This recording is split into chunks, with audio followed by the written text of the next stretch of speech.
bahwa setiap muslim itu adalah pemimpin.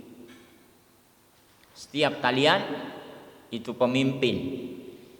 Dan pemimpin ini tentu punya tanggung jawab. Kullukum ra'in wa kullukum mas'ulun an ra'iyyatihi. Dan kepemimpinan di dalam Islam bukan untuk memimpin.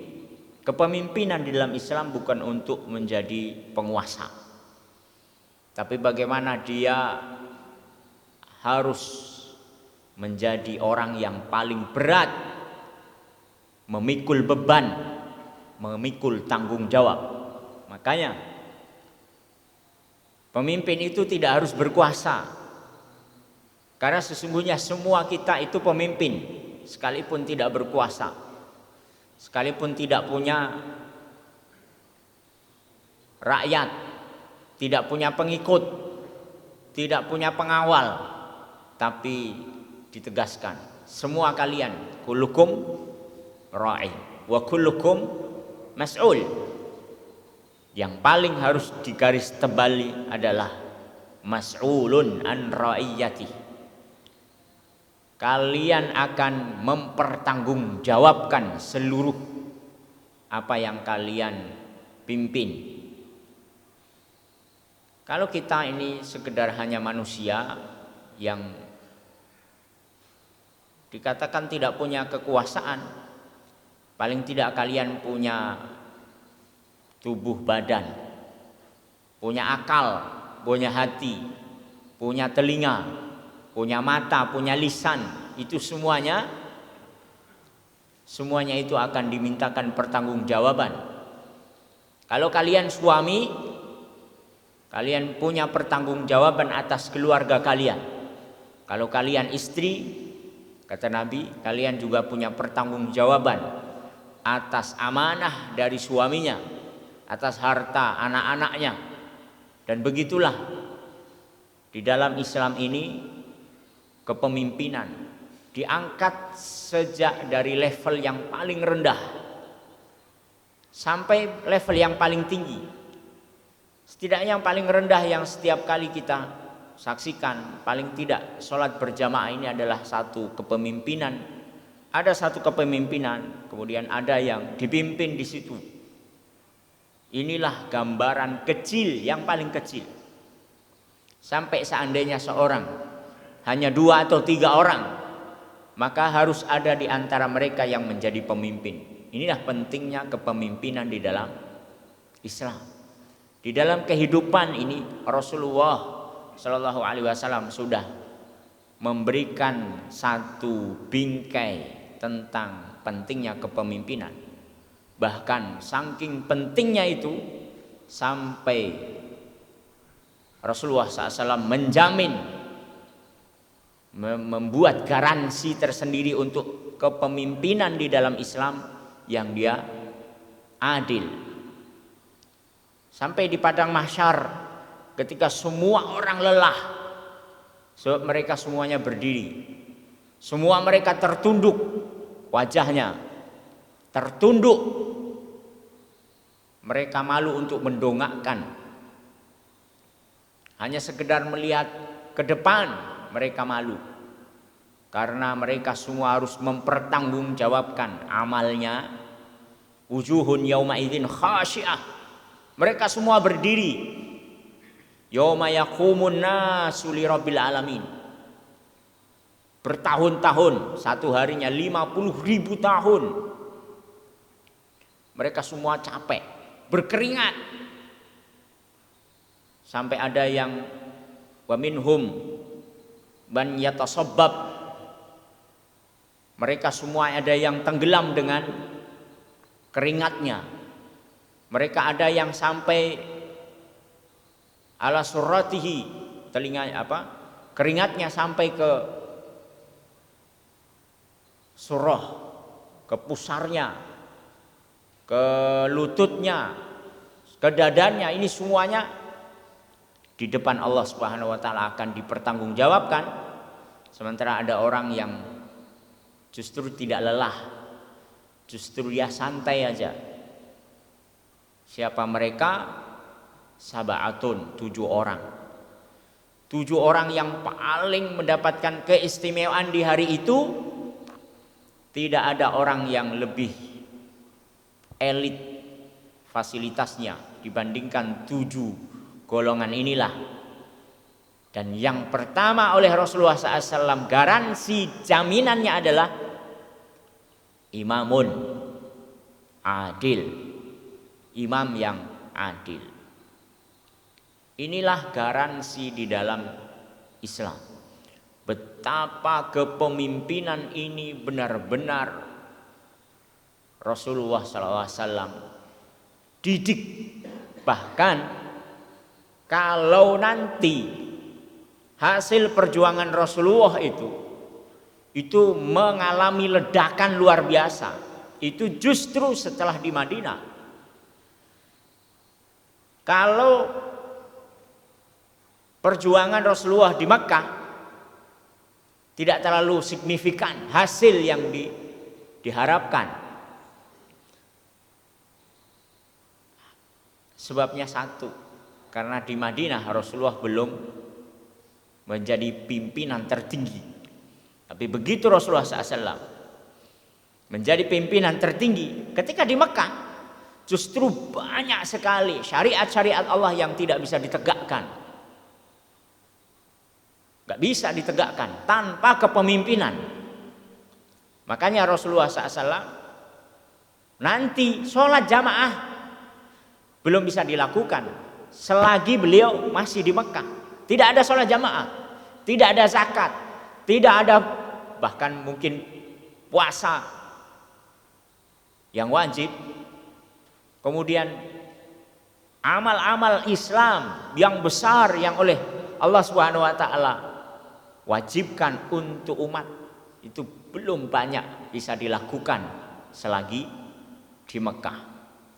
Karena kepemimpinan inilah yang menjadi kuncinya. Sholat jamaah itu nanti. Bahkan Rasulullah SAW pertama kali sholat Jumat itu di kampung Bani Salim. Gak banyak yang bisa dilakukan ketika di Mekah. Bahkan baca Quran saja itu tidak banyak sahabat yang bisa melakukan secara terang-terangan ya. Sampai ada, gimana kita ini bisa baca Quran? Coba, ada enggak yang berani baca Quran secara terang-terangan? Ternyata tidak ada yang berani, kecuali seorang anak kecil barangkali, atau anak muda. Bahkan dia sendiri fisiknya tidak terlalu sempurna yang bisa diharapkan untuk bisa membela diri sendiri. Bahkan saking tidak sempurnanya sampai betisnya aja kecil, sampai dihina oleh orang-orang Quraisy, ini betis burung belibis. Siapa ini? Ibnu Mas'ud. Saya mau baca Quran ini di depan orang-orang Quraisy. Yang dibaca adalah Ar-Rahman, Allamal Quran, Allah maul bayan, Khalaqal insan. Digebukin ini orang sampai babak belur. Jangan kamu makanya, yang lain coba. Ini baca Quran gak bisa dilakukan di Mekah. Tapi begitu Rasulullah SAW hijrah ke Madinah, ledakannya besar sampai Mekah kemudian ditaklukkan, Mekah kemudian dibuka. Inilah kepemimpinan yang tidak bisa dilakukan semua syariat ini kecuali adanya pemimpin. Apalagi sampai kemudian hudud ya, had-had, potong tangan. Ini mustahil bisa dilakukan. Makanya ketika Islam ini tidak memimpin, Islam ini hanya sekedar simbol-simbol di masjid, maka kita yakin bahwa hukum Allah tidak akan pernah tegak sempurna. Kita ya tidak sederhana kalau kemudian kita memimpin, kemudian Islam akan bisa dilakukan secara sempurna. Itu juga tidak sederhana itu. Tentu pemimpin ini punya tugas berat di hadapan Allah Subhanahu wa taala. Dan di antara visi Rasulullah SAW dan misinya nanti, beliau melahirkan pemimpin-pemimpin yang ketika itu stoknya cukup ada di Madinah. Sampai ada ahli sejarah yang menghitung jumlah pemimpin yang dididik oleh Rasulullah SAW. Kelasnya mereka adalah kelas para nabi. Jadi kelasnya adalah kelas para nabi. Pendidikan kepemimpinan di tangan Rasulullah SAW itu levelnya hampir semuanya bahkan sama. Kalau bisa diibaratkan, mereka levelnya adalah level para nabi. Umar itu levelnya seperti Musa alaihissalam.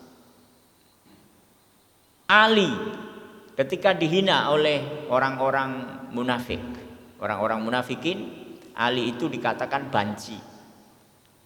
Li, kamu banci. Rasulullah perang, semua sahabat Rasulullah perang, kamu suruh tinggal di Madinah, nggak suruh perang, Li. Yang perang itu, yang jihad itu orang-orang pilihan. Kamu dibanci, panas gak? Ali dikatakan banci oleh orang-orang munafikin. Kenapa? Karena dia disuruh tunggu Madinah oleh Rasulullah. Sementara Rasulullah beliau bersama sahabatnya keluar Madinah untuk menjemput pasukan musuh. Laisa alal a'ma haraj wala alal a'raji haraj wala alal maridi haraj. Yang boleh enggak jihad itu orang buta.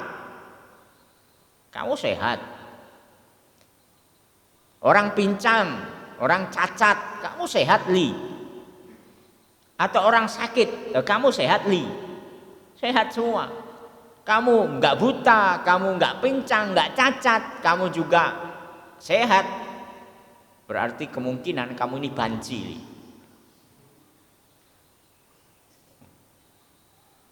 Atau kamu ini munafik. Dia dituduh munafik atau banci. Pilih mana? Kamu pilih mana, Li? Imam Ali kemudian berangkat menjemput pasukan bergabung bersama Rasulullah. Loh, kok kamu di sini, Li? Kamu kan disuruh jaga Madinah. Ya Rasulullah, saya banci. Saya tidak mau dong dikatakan banci. Ya Ali, apakah kamu tidak ingin posisimu di sampingku seperti posisi Harun di samping Musa? Ketika Musa menuju Allah Subhanahu wa taala 40 hari,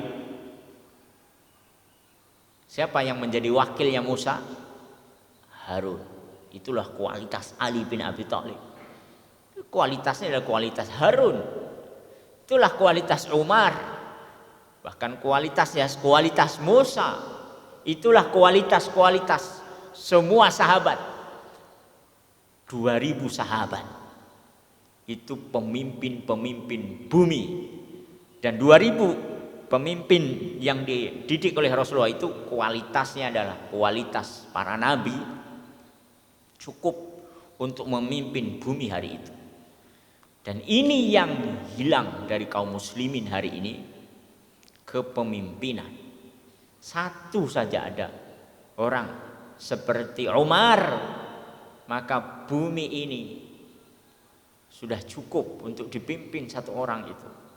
Satu saja ada orang seperti Abu Bakar, Ali bin Abi Thalib, Talhah, Zubair. Cukup bumi ini tunduk kepada hukum-hukum Allah Subhanahu wa taala. Hari ini yang hilang dari kaum muslimin hari ini. Jadi kalau ada orang soleh satu saja, seperti Umar bin Abdul Aziz. Maka cukup bumi ini Umar yang dahsyat. Tidaklah, gak usah seperti Umar bin Khattab, seorang sahabat Sa'id bin Amir al-Jumahi, yang perlu digarisbawahi tebal, kepemimpinan itu bukan untuk berkuasa, tapi kepemimpinan itu untuk mengabdikan diri kepada Allah. Itu yang harusnya. Kalau hari ini orang hafal Quran, penghafal Quran ribuan nih, rumah Quran nih, mungkin jutaan nih jumlah masjid nih. Sekarang bisa apa dengan ribuan penghafal Quran? Bisa apa? Ya bisa ngafal Quran. Ini masjid ini dibangun oleh berapa manusia dari kantong-kantong mereka. Bagus ini. Harus diperbanyak rumah Quran, penghafal Quran. Saya mendidik ya, mahasiswa-mahasiswa, santri-santri, suruh ngafal Quran. Tapi hasilnya enggak terlalu menggembirakan. Kenapa? Karena saya harus masih mengharapkan orang-orang kaya untuk membiayai mereka semua itu. Itulah kelemahan para penghafal Quran. Mereka harus mencari muhsinin untuk bisa memenuhi, membiayai operasional mereka semuanya. Harusnya ini tugas siapa? Melahirkan para penghafal Quran itu tugasnya adalah tugas pemimpin-pemimpin itu. Jadi kepemimpinan itu untuk pengabdian, bukan untuk mencari harta kekayaan. Hari ini orang kenapa berebut jadi pemimpin? Karena ada nilai ekonomis, ada nilai. Kalaupun tidak nilai ekonomi, paling tidak ada nilai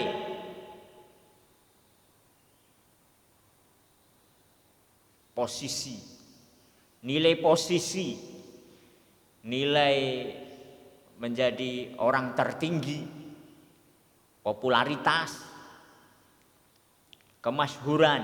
Orang nyari itu. Apakah benar mereka pengabdian? Bisa diuji, bisa diuji.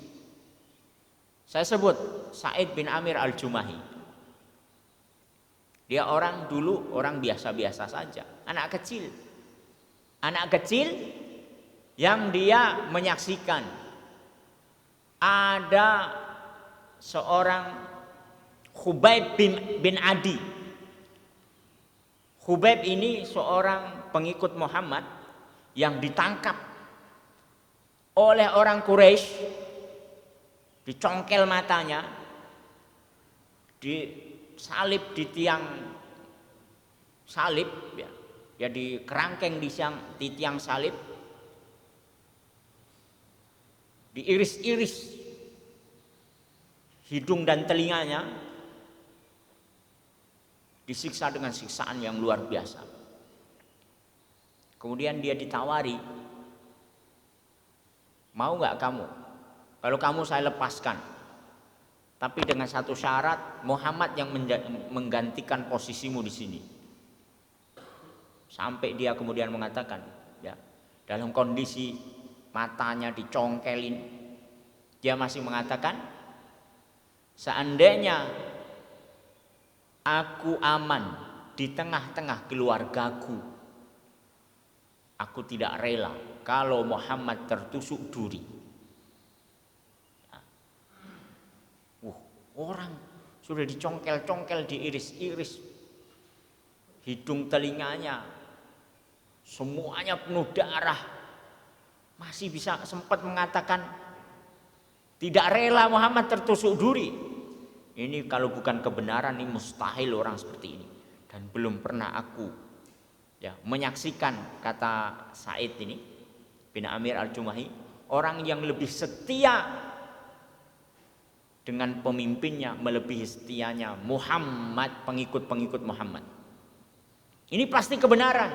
Anak kecil ini kemudian dia merenung, akhirnya menjadi pengikut Muhammad. Di masa Umar dia dikasih jabatan menjadi gubernur Hims, gubernur di salah satu kota di Suriah hari ini, di Syam sana. Berangkat kamu Mir. Gak mau ya, Said nih suruh berangkat. Dia berangkat, tidak membawa apa-apa kecuali keluarganya, dibawa ke kota Hims. Umar suatu saat inspeksi ke daerah-daerah yang dikuasai oleh kaum muslimin. Umar nanya kepada sekretarisnya, wakilnya Said bin Amir, ada enggak orang-orang miskin di sini? Masih ada beberapa, tidak banyak, satu kertas saja. Begitu dilihat ranking pertamanya, yang paling miskin adalah Said bin Amir al-Jumahi. Ini Said yang mana ini? Kata Umar, ini Said gubernur kami. Dia miskin? Ya. Kemudian dicek di rumahnya, yang ada hanya panci. Panci itulah yang ada. Satu panci, nggak punya wajan juga dia, hanya panci itu. Kemudian dia panggil itu sekretarisnya, ini ada duit 1000 dinar, kamu kasihin Said. Tidak langsung diberikan kepada Said, karena kalau dikasih pasti dia menolak. Dikasih itu duit oleh sekretarisnya kepada Said. Ini ada titipan dari Khalifah Umar. Kemudian dia bawa pulang ke rumahnya. Dia mengatakan innalillahi wa inna ilaihi rajiun. Kaget istrinya, adakah Khalifah Amirul Mukminin meninggal? Lebih besar dari itu musibahnya. Apa? Madinah diporak-porandakan oleh musuh. Lebih besar dari itu apa? Ada 1000 dinar yang masuk di rumah kita. Itu musibah besar, melebihi musibah kematian. Bahkan kematian pemimpin nomor 1 kaum muslimin itu lebih besar lagi. Terus kamu mau bantu saya bagi-bagi ini nih? Ya sudah, kita bagi-bagiin. 1000 dinar itu berapa miliar itu? Harus habis malam itu juga. Dibagikan. Dan ini pemimpin, dia tidak mencari kekayaan, karena memang kepemimpinan dalam Islam tidak itu. Tapi dia mengabdikan diri untuk memberikan manfaat seluas-luasnya kepada kaum muslimin. Maka Amir ketika habis masa baktinya, dia dipanggil lagi ke Madinah. Dia berangkat ke Madinah, jalan kaki dari Syam. Yang dibawa apa? Wahai Amir, menghadap ke Khalifah Umar. Itu apa di punggungnya dia bawa? Ini harta yang paling berharga, wahai Amirul Mukminin. Ketika dicek di dalam karung itu, itulah pancinya. Dia nggak bawa apa-apa. Pulangnya hanya membawa panci, sebagaimana dia berangkat ke Hims, dia juga bawa panci, tidak berubah. Sekarang hari ini pemimpin kita naiknya kalau tidak Alphard itu bukan pemimpin. Ya paling tidak ya Pajero Sport, kalaupun tidak Alphard. Saya menyaksikan sendiri. Ini Pajero Sport punya seorang pemimpin hanya sekelas Bandar Lampung, hanya sekelas camat, hanya sekelas mungkin kades, itu harus Pajero Sport atau enggak Fortuner. Dia malu kalau hanya pakai Vario, apalagi Beat, enggak kelasnya. Ya, bukan menghina Beat ya, tapi kalau terhina ya gimana lagi, udah keceplosan saya. Ya Allah. Bolehkah kita mengumpulkan kekayaan? Boleh, tidak ada yang melarang. Tapi jangan dari kepemimpinan. Kepemimpinan itu untuk mensejahterakan rakyat. Apa tugasnya? Makanya Allah Subhanahu wa taala menyindir. Kalau Allah itu layak disembah, sesungguhnya memang Allah layak disembah. Kenapa? Karena Allah Subhanahu wa taala yang telah memberikan kesejahteraan ekonomi. Siapa yang memberikan kalian semua rizki ini? Allah. Alladzi at'amahum min ju' wa amanahum min khauf. Ini tugas besarnya. Kesejahteraan ekonomi, dan Allah Subhanahu wa taala sudah penuhi itu semua. Kamu mau makan apa? Semuanya fasilitas sudah Allah beri itu. Falyabudu rabb hadzal bait alladzi at'amahum min ju'. Allah berikan semua fasilitas. Kamu lapar, Allah beri rizki. Wa amanahum min khauf. Dan Allah berikan jaminan keamanan. Sekarang ini dua tugas. Kalau masih ada rakyat lapar, dia bukan pemimpin yang benar tuh. Kalau ada rakyat yang ketakutan, dia bukan pemimpin yang benar tuh. Hari ini pemimpin kelasnya preman, bukan membuat keamanan, tapi dia membuat onar. Ini dua tugas pemimpinnya. Melindungi rakyatnya, memberikan jaminan kesejahteraan. Sampai Umar bin Abdul Aziz atau Umar bin Khattab sampai mengatakan, kalau di ujung bukit itu ada serigala. Serigala ini bukan manusia ini, yang terperosok ke dalam lubang di ujung bukit itu. Terperosok karena dia nggak tahu bahwa itu ada lubang, itu masuk itu. Itu tanggung jawabnya nanti di hadapan Allah. Yang paling ditanya dulu adalah Umar bin Khattab. Kalau ada kambing kok kejeblos karena jalannya ini banyak lubangnya, itu Umar yang paling tanggung jawab nanti di hadapan Allah.